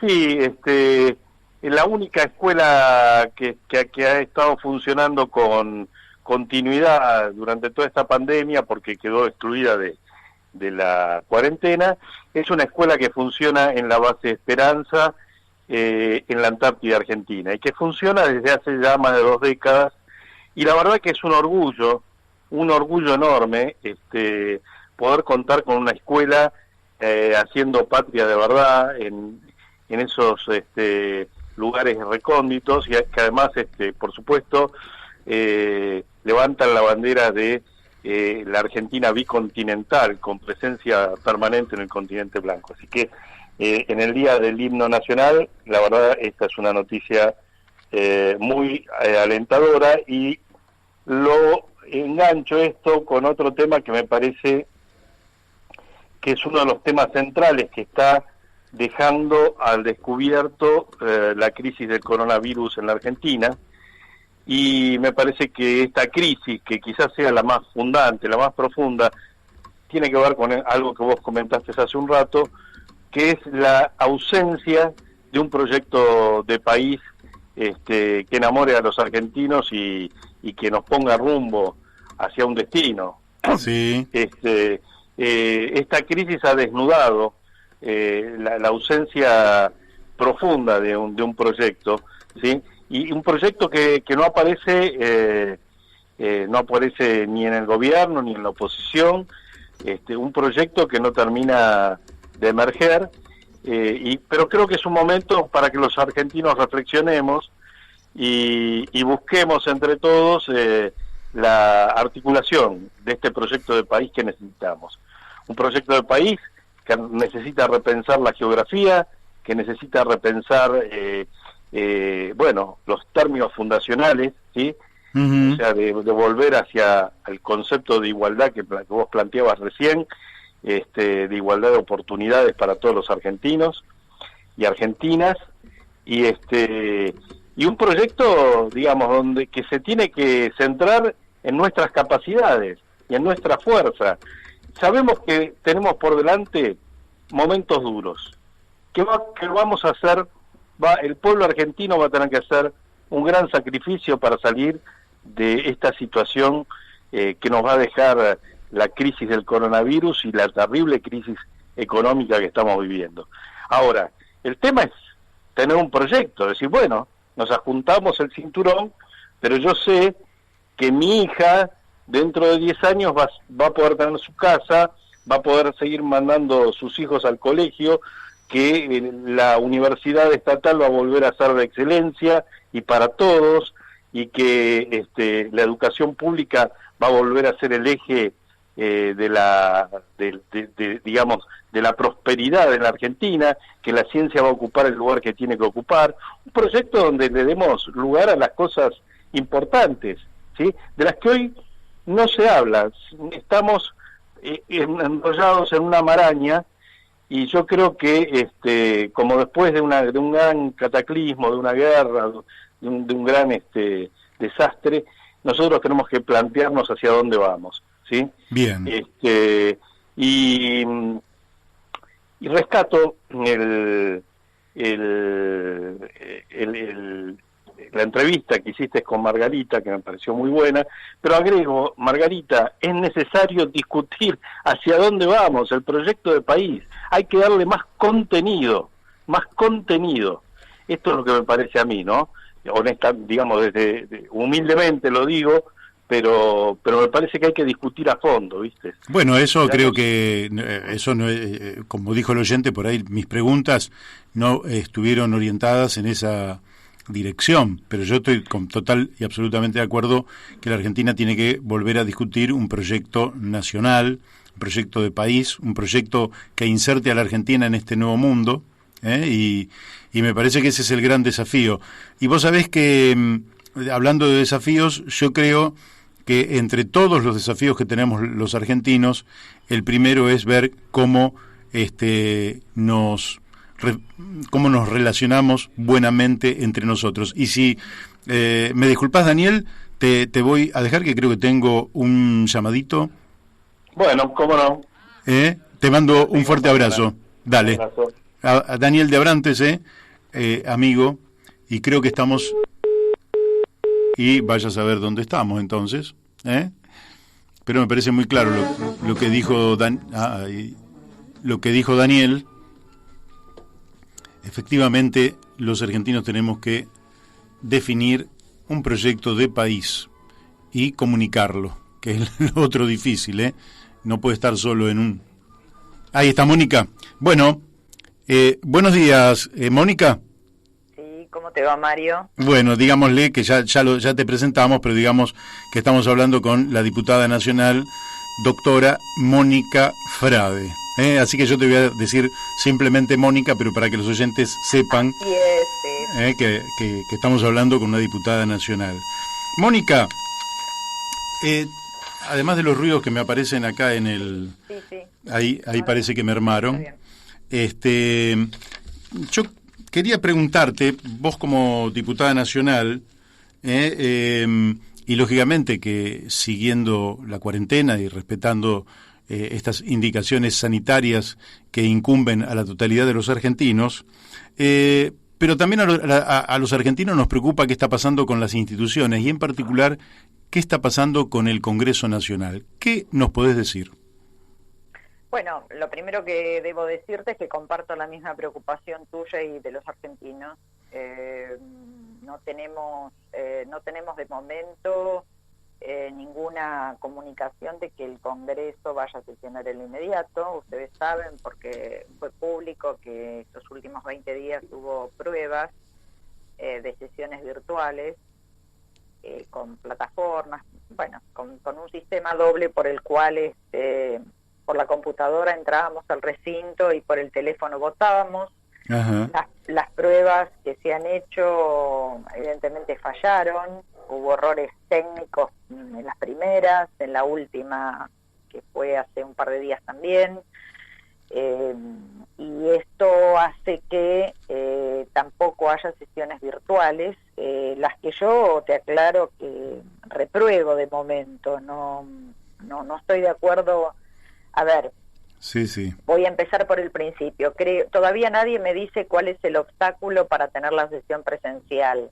Ujú. Se argumenta que somos 257, pero a ese argumento se le opone la posibilidad de que el Congreso pueda sesionar en un lugar amplio donde se tomen las medidas sanitarias del caso, que estamos tomando todos. Así que es absolutamente subsanable ese escollo. No Sí, es pueden actuar en el Luna Park o en cualquier lado, cualquier María, lado. una cancha de fútbol, exactamente. Lo único que se necesitan son micrófonos y, bueno, en su momento el argumento fue que para Massa no se podía trasladar a 600 personas. Evidentemente le resulta eso un obstáculo. A mí no me parece que la democracia no merezca el traslado de 600 personas. Así que, así como organizan actos en canchas de fútbol, con mucha más razón se puede organizar esto. Así que no hay razón. Y respecto a las sesiones virtuales, que entiendo que está bien que la tecnología vaya avanzando, lo que vos no podés avanzar en la tecnología en un momento de crisis como esta, donde vos tenés que preparar a la gente, se tiene que preparar el sistema, en fin, vos no podés salir a ensayar una innovación en un momento donde se necesita urgente que se sesione para aprobar las cosas que hay que aprobar. Hemos presentado muchísimos proyectos, de modo que yo tengo una enorme preocupación, agoté varias instancias, el interbloque de Juntos por el Cambio ha pedido sesiones reiteradamente, recién el día 28 de abril se ha reunido la Comisión Bicameral de Seguimientos de los decretos de necesidad y urgencia, que ya para el 28 de abril eran cerca de 40, de modo que hay una falencia muy notoria, es inocultable y es injustificada. Bueno, sí, yo creo que en general la población está viendo esta ausencia de tanto del Congreso como las falencias graves de el Poder Judicial. Sobre el Poder Judicial te hago una pregunta. Vos sos abogada, así que del Gran Buenos Aires. Además, la Corte Suprema ha tomado una resolución respecto de los detenidos. ¿Qué podés opinar al respecto? Porque lógicamente la opinión pública ha sido conmocionada con la liberación de algunos detenidos por delitos gravísimos, como violaciones, crímenes, etcétera, y la ausencia total de control por parte de estas personas, hecho que el propio Sergio Berni reconoció. De manera que, ¿cómo estás viendo esa trama del asunto? Bueno, coincido en que es una trama. Es una trama, creo que en la pandemia, en medio de la pandemia y en este paréntesis de 2 de los 3 poderes, hay lugar para este tipo de situaciones que de otra manera sería mucho más difícil. Así que vamos a poner el fallo del juez Violini en este contexto, porque hay que ponerlo en ese contexto. Uh-huh. Esto comienza, yo diría que comienza en el mes de diciembre del año pasado, donde la Suprema Corte de la Provincia de Buenos Aires reunió a todos los jueces de garantías y fiscales de la Provincia de Buenos Aires para pedirles que morigeren pena. ¿No? ¿Qué significa esto? Que las personas que le quedaban pocos meses de detención, las penas más bajas, bajo determinadas condiciones que se fueran liberando, incluso aquellas personas que están indebidamente sometidas a prisiones de prisión preventiva sin condena firme. Uh-huh. Bueno, ahí empieza toda la situación, y esto se da el 19 de diciembre, apenas cambia el gobierno. Esto lo destaco porque no me parece inocente lo que hace la Suprema Corte. A partir de ahí, en el mes de marzo, cuando se da la pandemia, una semana. Si soy muy larga, cortame, estoy haciendo un resumen para que... No, está bien. Por ahora tenemos unos pocos minutos más. Apenas decretada la pandemia, la Comisión por la Memoria de la Provincia de Buenos Aires, que es un organismo público, autárquico, con el CELS, comienzan a elevar pedidos para que se morigeren penas, para que se liberen detenidos, mandan carta a Kicillof, mandan a la Suprema Corte y mandan al Ministro de Justicia de la provincia, Julio Lac. Ahí incluso llegan a pedir la conmutación de penas. Es muy interesante porque, digamos, comienzan con el tema de los teléfonos celulares, ¿te acordás? Que empezaron, y a partir de ahí, digamos, van por más. Y en este van por más comienzan interponiendo un habeas corpus, creo que fue en Mar del Plata fue, donde piden la liberación, empiezan a pedir liberaciones, y luego hacen liberaciones por medio de habeas corpus que se fueron concediendo, algunos se rechazaron, pero el grueso fue justamente el habeas corpus que le ingresan al juzgado de la casación penal de la provincia de Buenos Aires, al juez Violini. Y el juez Violini, violando todas las normas habidas y por haber, esto hay que decirlo, todas, decide la liberación. ¿Por qué digo violando todas las normas habidas y por haber? Porque el juez Violini sustituye en la decisión a los jueces naturales, a los que debería haber girado eso, porque es el juez de la causa que detuvo a esa persona quien puede decidir eso. Él toma las facultades de los jueces naturales de cada causa y las hace suyas, y además utilizando una resolución de la Suprema Corte que autoriza a los tribunales colegiados durante la pandemia a tener una única firma de 3, él usa eso yendo por sobre el Código de Procedimientos Penal de la provincia de Buenos Aires, que solamente lo habilita con 2 firmas. Con esto tampoco da traslado a los fiscales ni a las víctimas, y entonces el juez Violini, con un fallo que es netamente político, es un hombre político Violini, pero no lo digo porque sea una opinión, sino porque públicamente él lo ha expresado así. Entonces decide esta liberación, y en esta liberación, donde habla de delitos leves, la Corte hoy le señala que no existe la figura de delitos leves, se ha producido lo que se produjo, con un daño irreparable, porque va a ser altamente dificultoso que las personas que han sido liberadas puedan ser encontradas, o va a ser muy difícil, así que el daño ya lo produjo. Y esto da lugar a un juicio político, este hombre. Sí, creo que hoy se presentó por parte de una ONG, y creo que es pasible también de una denuncia penal que debería hacerse, y que estamos evaluando la posibilidad de hacerla. Bueno, mi última pregunta, y vamos a dejar lógicamente en el tintero muchas cosas para el futuro, pero yo te quiero hacer partícipe de una utopía mía, pero que tiene que ver justamente con la función en la cual vos te encontrás. Yo creo que el Congreso Nacional, que se le llama Poder Legislativo, además del legislativo, de legislar, y que en la Argentina en muchas ocasiones se transforma en una escribanía del Poder Ejecutivo simplemente, es un ámbito de parlamentar.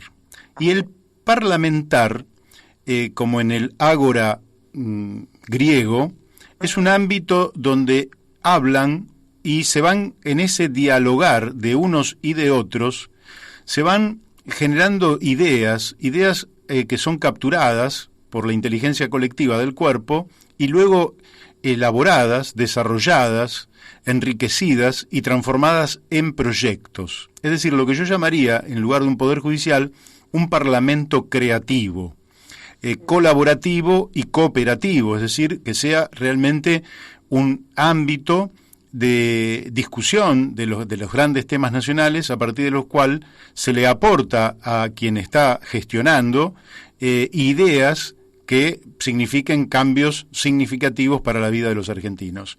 ¿Qué tan lejos estamos de un parlamento creativo? Bueno, estamos lejos del parlamento, pues está cerrado, así que empezando por ahí estamos más lejos que lo común. Sí, lo veo lejos porque en realidad tendría que haber, para que se concrete tu utopía, que en algún sentido, por supuesto, la comparto, la comparto enteramente. Bien. Debería haber otra clase política y debería haber otra formación, debería haber otro amor por ese lugar.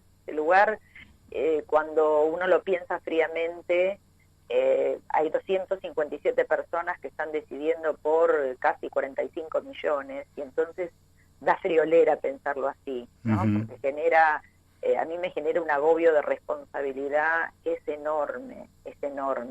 Por eso la impotencia que siento, por la banalización que están haciendo de ese espacio legislativo, y que vos lo planteás todavía con un vuelo más alto, pero yo sería más modesta y apelaría a que cada uno de los que estamos ahí seamos conscientes de que nosotros estamos incidiendo en la vida de millones de argentinos.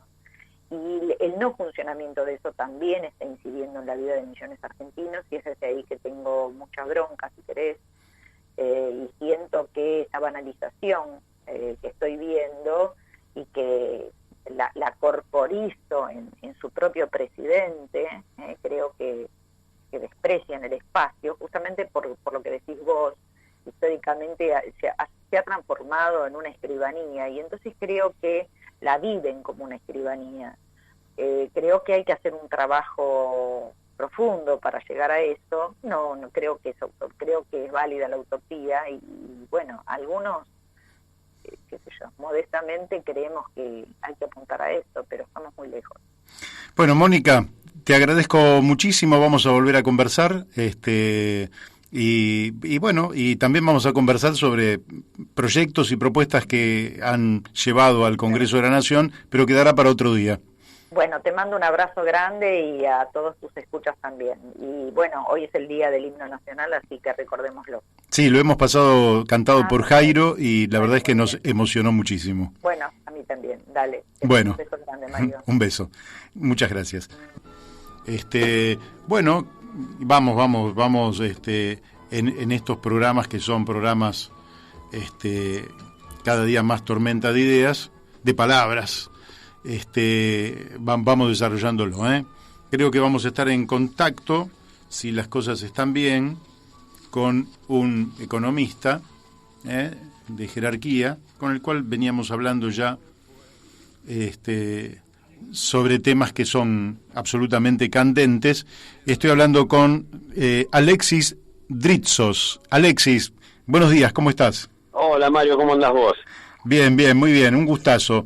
Igualmente. Bueno, Alexis, en medio de esta cuarentena, que yo creo que no habíamos hablado desde que se inició la cuarentena. Es cierto.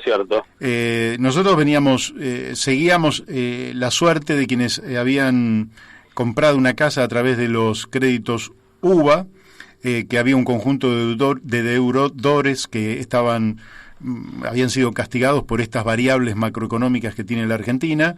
Me gustaría que nos dijeras cómo están estos deudores en este momento y cómo se está manejando la situación de estos créditos.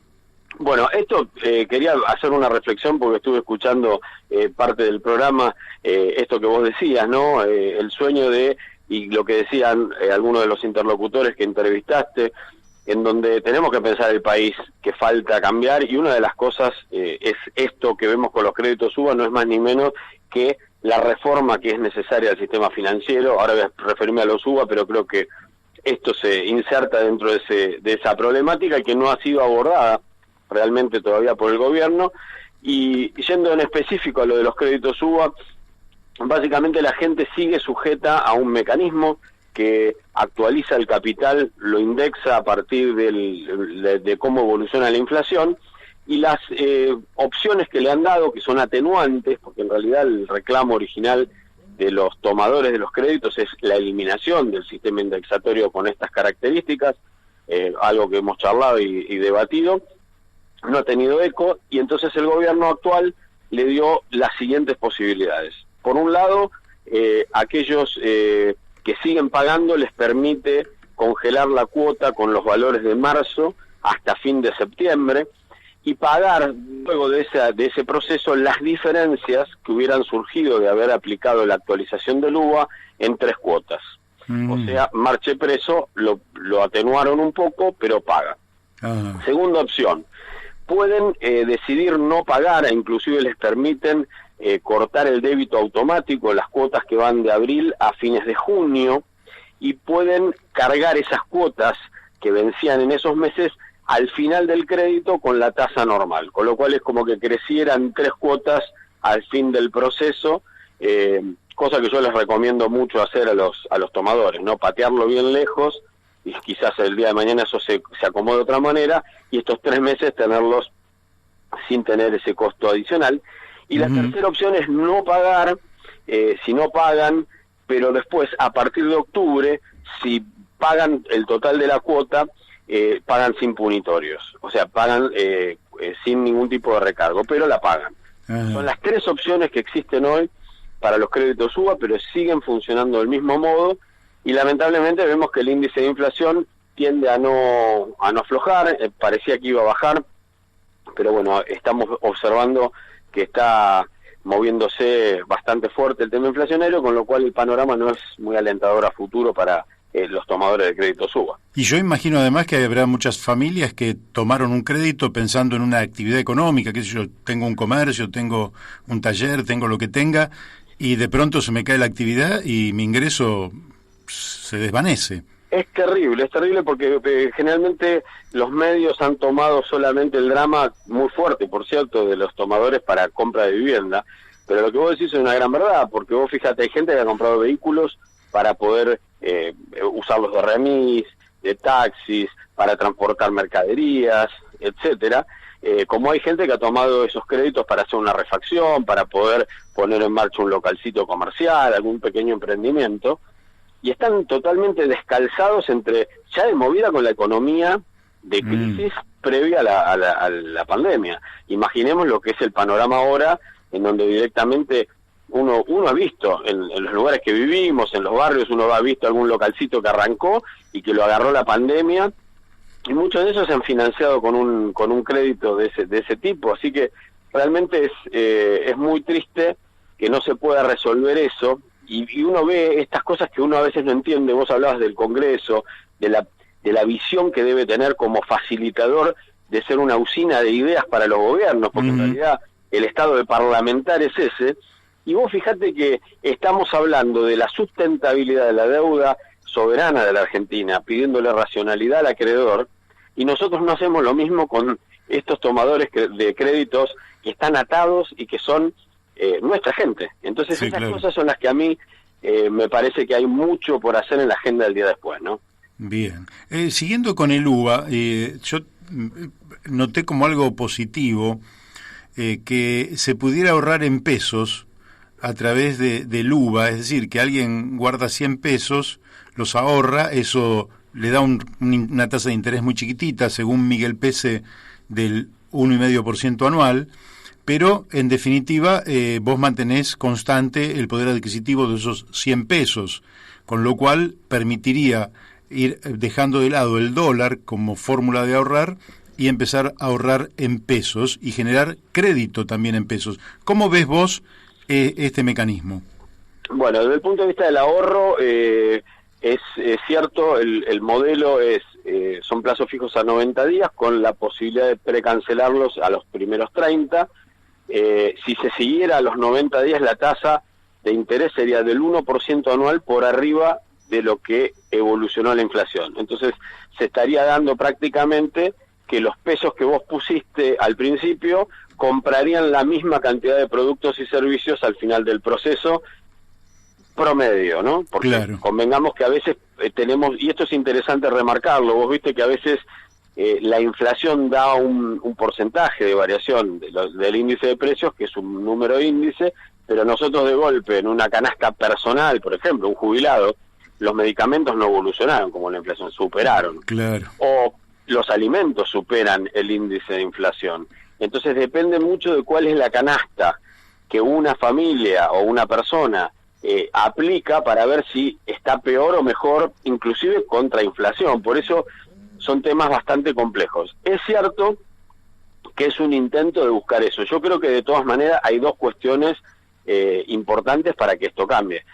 Esencialmente para tener confianza en la moneda propia, necesitamos un proceso de inflaciones razonables a lo largo del tiempo, que es uno de los grandes desafíos de la Argentina y que trasciende las fronteras ideológicas. Vos fíjate que países que han oscilado entre gobiernos de izquierda democrática o centro derecha han tenido procesos exitosos y no tienen discusión ideológica en términos de la lucha contra la inflación. En Argentina no lo podemos lograr y creo que esa es la base importantísima para lograr que cambie la mentalidad. Y después el tema de los bancos, porque cuando yo hice mención al sistema financiero, nosotros nos olvidamos a veces de pensar que parte de la desconfianza, además de la propia inflación, es lo que han hecho los gobiernos y lo que han hecho los propios bancos. Uh-huh. Nunca han jugado de manera limpia a favor de ser la palanca del desarrollo económico de las empresas y de las propias familias para sus procesos y sus proyectos personales, como es una vivienda, tener un vehículo, poder poner un comercio.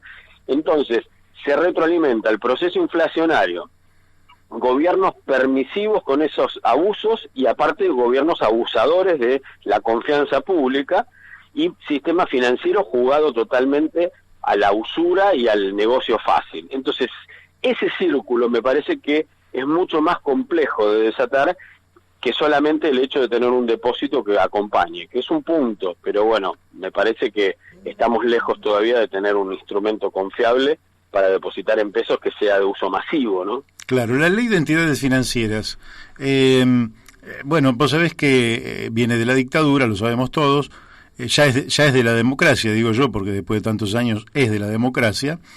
Hay muchos proyectos en el Congreso Nacional. ¿A qué atribuís vos que después de 36, 37 años de vida democrática no se haya modificado esta ley a un problema de lobby, un problema de falta de voluntad del poder político, no meterse con los bancos? ¿A qué lo atribuís vos? Yo lo atribuyo a varias cosas. Primero que nada que, bueno, acá quizás va a salir el socialista que hay en mí, ¿no? Que lamentablemente, con muchos matices, en términos generales, la política ha sido muy conservadora.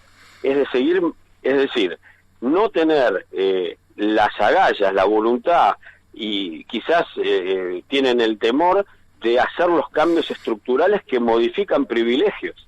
Y esto es ser conservador, es mantener el status quo de una forma u otra, más allá de los matices, y estos ejes, como la reforma tributaria o la reforma financiera, son temas claves que hacen a los resortes que una nación tiene que tener soberana, una nación soberana que apunta al desarrollo de su sociedad, necesita manejar de otra manera. Esto es inadmisible. Y yo creo que tiene que ver con que los lobbies tienen mucho poder, con que muchas personas que acceden al poder político no quieren o no pueden, o son seducidos de alguna forma para que no cambie nada, y se termina haciendo maquillaje. Yo creo que ahí es donde nosotros tenemos que darnos cuenta que esa agenda estructural está pendiente, y no puede ser que la República Argentina siga teniendo un sistema tributario o un sistema financiero. Yo creo que son dos sinónimos. Si uno tuviera que buscar el mayor atraso para demostrar el atraso de nuestro país en materia económica, quizás esos dos ejes son los centrales: ver cómo funciona el sistema financiero y cómo funciona nuestro sistema tributario. Son realmente calamitosos, y es vergonzoso que la democracia, en sus 30 y pico de años de funcionamiento, no se haya animado a hacer el cambio que hay que hacer. Así es. Te hago otra pregunta que tiene que ver con, que se la hice a Margarita Stolbizer hoy. Ella nos dio su mirada, pero lógicamente que estamos en pleno proceso de renegociación de una deuda de la cual, bueno, nunca se hizo una auditoría, nunca se le investigó. Volvemos al tema de la ley de entidades financieras, ¿no? Es decir, aquí yo, aparte, tengo postura, sé por qué no se audita la deuda, pero al margen de eso, dejando de lado estas cuestiones, te pregunto, ¿estás viendo que Argentina termina acordando en el tema de la deuda, o pensás que marchamos a un default? ¿Qué evaluación haces? ¿Qué es lo que estás viendo? Lógicamente que lo vamos a terminar sabiendo el 22 de mayo, ¿no? En primer lugar, yo quiero remarcar algo que pienso y que he dicho más de una vez. Argentina está en default, hace rato.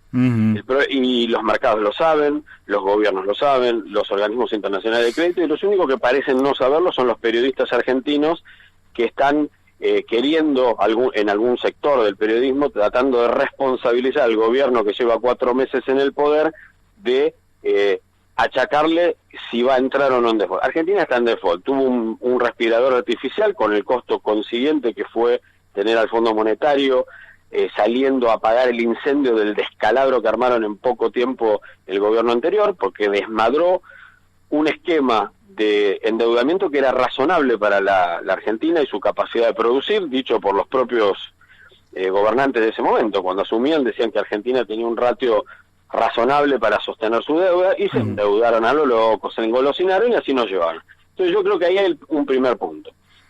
En ese sentido, la propuesta argentina original me pareció muy razonable, podía haber sido mucho más agresiva, y tiene un concepto clave que entra en juego y que si uno repasa un poco, por ejemplo, lo que las políticas de Portugal, una de las claves fue que Portugal se aseguró y mantuvo durante el gobierno socialista que siguió del gran ajuste el concepto de la solvencia fiscal y más allá de los objetivos distintos que el socialismo se planteaba en materia social, etcétera, pero siempre pensando en la sustentabilidad de sus compromisos. Y ese concepto me parece muy razonable. Ahora, evidentemente lo que está proponiendo el gobierno no ha sido aceptado por la mayoría, y hay 4 ejes sobre los que se está negociando. Yo creo que finalmente se va a encontrar un camino, espero que así sea, soy optimista, de que dadas las circunstancias y la propuesta y la posibilidad de mejorar esa propuesta, que todavía hay margen para hacerlo,